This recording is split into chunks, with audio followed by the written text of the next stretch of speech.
What's up, you guys? Welcome back to another video. Welcome back to my channel. If you're new here, hi, I'm Bree. I am taking you along my fitness journey and I'm sharing all my tips and tricks with you and just the entire process. Everything that I'm going through, I'm sharing and I'm letting you in on the know. So today, I'm actually going to talk to you about the 5 things that I stopped doing in order to lose weight. Now let's just get into the video because I don't want to take up too much of your time. If you're new here though, please subscribe below. Make sure you hit that notification bell so you don't miss out on any new videos. I am going to be starting 75 hard. So I'm going to have a lot of content coming out from week to week. I drop videos every week so that you guys stay updated on my journey. So let's get into it, you guys. I stopped a lot of things, but these are the top 5 things that I stopped doing in order to be successful in my weight loss journey.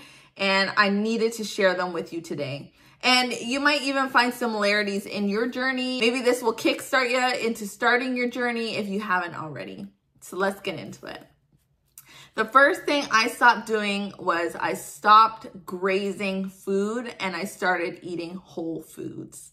Seems pretty easy, right? But it's so easy for me, and I'm an ultimate grazer. It's so easy for me to gain weight while grazing. Grazing is an unstructured, repetitive form of eating small meals throughout the day that are not in response to hunger cues and are not in your planned scheduled times of eating. You're just eating all day long, all day, every day. It's probably one of the worst things you can do because we don't graze over, cucumbers and tomatoes. We graze over high caloric dense foods that are nutrient poor, right? What are the reasons that we graze? We graze for boredom, we graze for stress, we graze for mindlessness, we graze for food deprivation, we graze for skipping meals. All of those things contribute to grazing. When you stop eating balanced meals, you stop giving your body the nutrients it needs. And by doing this, it makes you feel hungry all the time and you just feel like you're endlessly eating. Have you ever felt like or have you ever said, oh, my stomach is like a bottomless pit today. It's like a black hole because you just eat and eat and eat and you don't feel full. It's because you're not choosing nutrient dense foods. You're not choosing whole foods. And go back in time and just think about what you graze on, what you eat, what you snack on, and it would just blow your mind on how much calories you accrue over the course of the day just by grazing. Weight loss is about building healthy habits and not necessarily about willpower like what we all think. The guilt, the shame, the anxiety surrounding our relationship with food, it just pushes us further from our weight loss goal, right? That's why I turned to whole foods and balanced meals. Balanced meals will give your body the nutrients it needs. Not only that, it'll help make you feel full and more satisfied throughout the day. So let's take an apple, for example. It's a natural whole food. It only has 1 ingredient. It's very fibrous. It has minerals, vitamins, and it's very good for you, right? And then you take apple juice, which has preservatives, artificial coloring, lots and lots of sugar. And it doesn't have that fibrous content that a regular apple has. All of the nutrients is taken out. So when we drink apple juice, are we actually satisfied? Are we actually full? No. More times than not, we're actually craving more and more sugary things over the course of the day. Instead of being preoccupied by hunger, choose balanced whole foods, whole meals that'll make you feel good about yourself and good in your body and make your body feel good. When you do this, it'll be easier to be aware of what you're actually eating and what actually feels good in your body. When you feed it junk, you're gonna feel like junk. When you feel it good, nutritious food, you're gonna feel good. You're gonna feel energy. You're gonna feel lively. You're gonna feel like you're not dragging your feet all day long. It is so important to have balanced whole food meals rather than junk and just little crackers here and there, little chips here and there, a scoop of ice cream here, half a granola bar here. It doesn't do anything for you but make you more hungry. Which leads me into the second thing I stopped doing. I stopped buying foods that shouldn't have been in the house. Period. Our food environment makes it very, very, very difficult to choose meals and drinks that are healthy for us on most days. But what we can control is what we have in our home and what we buy at the grocery store. Don't fall for the slick marketing schemes that make junk food tempting. Once again, stick to whole foods. And a good rule of thumb is stick to foods that have one ingredient. And sometimes I say less than 5 ingredients, but stick to foods that have one ingredient. That's a good way to live by when you're choosing your foods. Also, another great idea is identify foods that you do enjoy, but you can find highly nutrient, low calorie, low sugar, low salt options. We need to start retraining our taste buds, y'all. Like, our taste buds are so out of whack. Our taste buds crave things that we should not. We should not crave fast food. We should not crave all this salt. We should not crave all this sugar. It's so bad for our bodies, y'all. We gotta start retraining our minds, retraining our taste buds, retraining how we grocery shop, how we cook, all of that. And it's a lot of work. It is a lot of work, but we have to do it, or we're just making ourselves sick. We're making ourselves obese. We're making ourselves sedentary. The more you eat sugary and salty foods, the more that we crave them. And me being someone that works in the hospital as a nurse, I've seen it all. We have to start taking care of ourselves. If anything's a reality check, it's literally working in the hospital. You see everything from A to Z. You see all these different variations of people's poor choices that led to poor health. And it's not speaking for everybody, but a lot of people that are in the hospital have made very poor choices. Another thing that ties in with this is identifying and understanding your triggers and your stressors that lead you to making bad choices, poor choices in food. Once we have identify those triggers, we can plan ahead on how we will handle them so that we can choose healthier alternatives when we go grocery shopping or when we're buying things for the house. Number 3 is stop thinking that movement has to be intensive and extensive. For some reason in my head, it's like a thing that prevented me from starting was thinking that I had to do something that was so hard. Thinking that I had to have a membership. Thinking that I had to be in the gym for 3 hours. You do not. You do not. Just go for a walk. Move more than you did yesterday. If yesterday you didn't move at all, go for a 10-minute walk. That is more movement and that is progress. I'm telling you, walking is so underrated. And walking is so beneficial for you. There's all these benefits, y'all. All these benefits to just walking.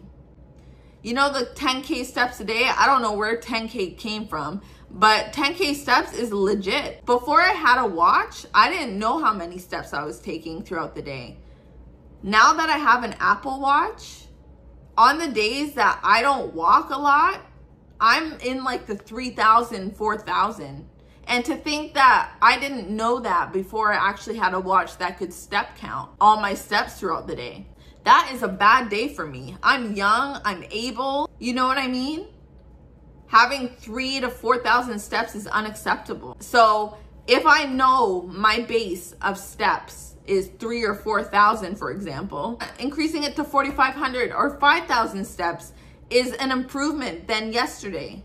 And that's all you need to do. I'm not sure how long an extra 500, 1,000 steps are. It could be 10 minutes for all I know. I don't know. But just get out there and start walking. By not moving, you're delaying the process. You're delaying your progress. You need to move. You need to get your body moving. When I was 165 pounds, y'all, I was not moving. I was eating, not moving. So I just started walking. And it's not like the weight came off like that. No, it didn't do that for me. Unfortunately, no, I didn't lose 20 pounds in a month. That's not the way it worked for me. But I noticed I started internally feeling better just by walking. That intrinsic feeling gave me the motivation to start actually working out harder. And I'm telling you, that feeling is unmatched. The feeling of dread and the feeling of worry and the feeling of anxiety before you start that first workout, I get it. I get it. But once you start building a routine for yourself, you're gonna start to feel amazing and you're gonna wanna work out. It's gonna be a motivating factor for you. That intrinsic feeling will be a motivating factor for you, and you will keep going and you will see your results. But you gotta move. You gotta move. Number 4 is stop being hard on yourself. We are our own worst critics, and let me tell you, sometimes this up here is not very nice. And I understand. Trust me, I understand. But understand too that you are worthy. Understand too that you are capable. And understand that you are in control of you. Results take time. They do. They don't happen overnight. They don't. And you know, you pay attention to social media, people will say they lost 15 pounds in 8 days or whatever the case is. Ignore that. Ignore that, because it's not true weight. And it's also there as clickbait, and it's also there to discourage you, you know, to make you think that you need to do exactly what they're doing in order to see results. And that's not true. What works for one person doesn't always work for the next. And sometimes what they're doing is extremely unhealthy and they're just not telling you. They're saying, oh, I eat well. Oh, I exercise every day. Oh, I do this. Or maybe they say they haven't done anything at all and they've just dropped weight. Scientifically, it's not true. Scientifically, it's impossible, you know? So you really got to set yourself up for success, do things sustainably, and make sure you're doing things the right way. And by doing this, it's called self-care. We all need to be a little bit nicer to ourselves. We need to all put ourselves as a priority. Self-care, baby girl, self-care. The practice of improving one's health, well-being, and overall happiness. You deserve that. You deserve that because the benefits are endless. It reduces stress, it boosts your mood, it helps your immune system, it enhances your physical health, your mental well-being. It helps reduce stress, it helps reduce burnout. And most importantly, it increases your self-esteem and self-worth. And it's something that we all need more of, let's just be honest. So I really want that for you. I really want that for you. I want you to stop being hard on yourself. Because I know what it's like. I know what it feels like up here. You got to start making up here a nicer place, or you're not going to get anywhere. Talk to yourself nice. That's my tip. And number 5 is stop making excuses. Now, there's a difference between stop being hard on yourself and pushing yourself, right? We got to push ourselves a little bit. Though it's a natural human response to make excuses, making excuses avoids responsibility. And it's traced back to 3 things. Either fear, which is maybe you're afraid of failure. You probably lack the confidence and you have some self-doubt. Number 2, uncertainty. It's a natural impulse because humans, we want to feel good. We don't want to feel pain. We don't want to feel uncomfortable. So we don't like uncertainty because it gets us out of our comfort zone. But what if I told you our comfort zone is actually what's making us uncomfortable? It's actually what's putting the halt on your progress. Take that in.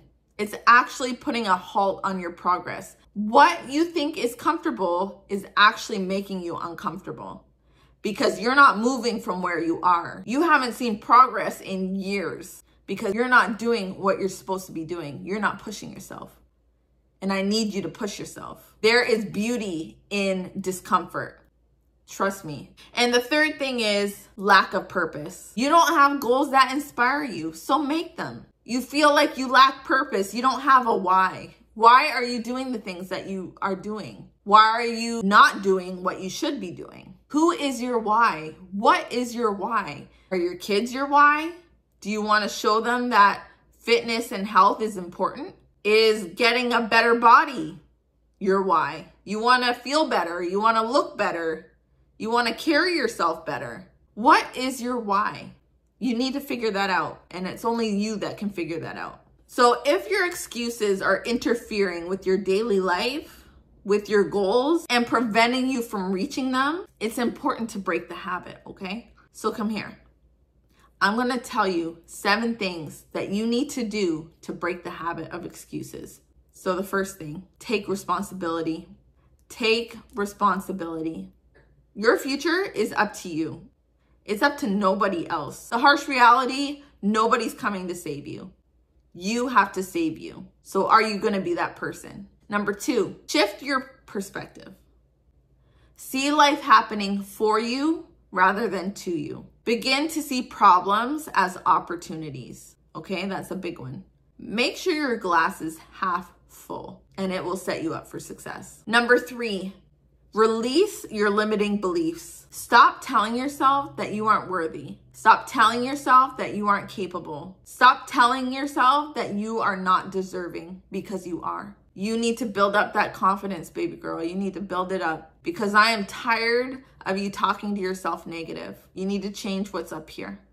Start believing in yourself, okay? Start believing in yourself and your perspective will change. Number 4, change your story. Replace the negative self-talk with self-empowerment. If you need to, look in that mirror every day and say positive affirmations. Say your affirmations out loud, look at yourself in the mirror and start to believe it. You're worth so much more than what you're giving yourself credit for, and you need to start to see it. Change your words, change your story, and watch your life change. Number 5, stop overthinking. Stop overthinking. I do it too.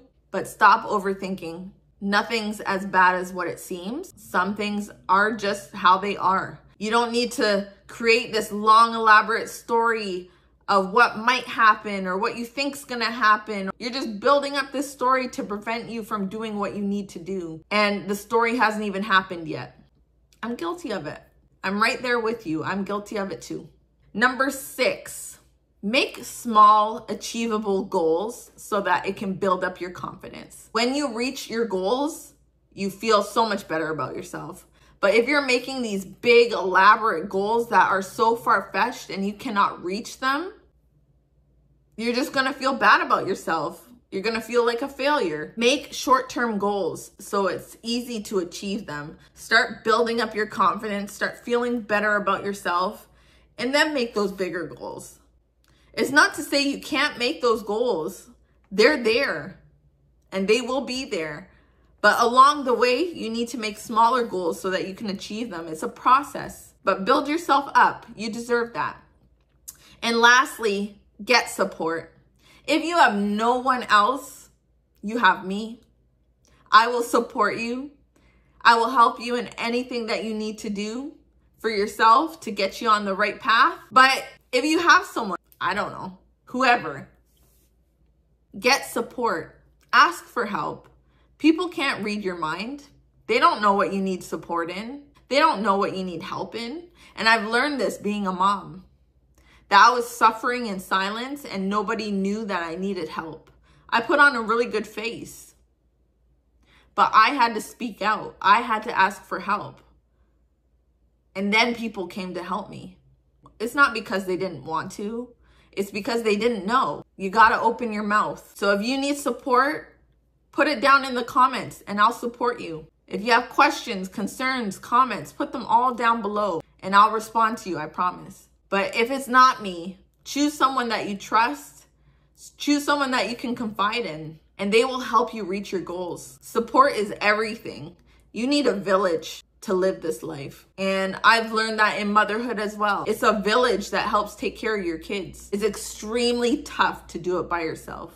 And I can say that out loud. It's tough for all of us out here for whatever reasons, different reasons, you know, it could be in any aspect of life. It's hard. But I know you have something within you that's gonna knock these excuses and you're gonna start building yourself up, you're gonna start achieving these goals, and you're gonna be where you wanna be. So that's really all I have for today. I hope it was helpful. I hope I gave you some tough love, but I hope it was beneficial for you all to listen to today. It's a little different. We got a closer perspective here, a more intimate setting, but I really want to see you guys thrive in life. I really do. It doesn't matter if you're on your fitness journey or not, in any aspect of your life, I want you to thrive and I want you to be happy. And I want to send positivity your way because the world is chaotic and we all need a little bit of uplifting. So I'm here to sprinkle the fairy dust on you, and I hope you guys have a great week. I'll talk to you guys next week with my 75 hard video. I'm doing it, and I'm so excited to get that started. But I wanted to leave you with this video today. I hope you enjoyed it. If you're new, again, subscribe down below. If you like this video, make sure you give it a like to show your support, and I will see you guys next week. Thanks for listening, and thanks for being here. Bye.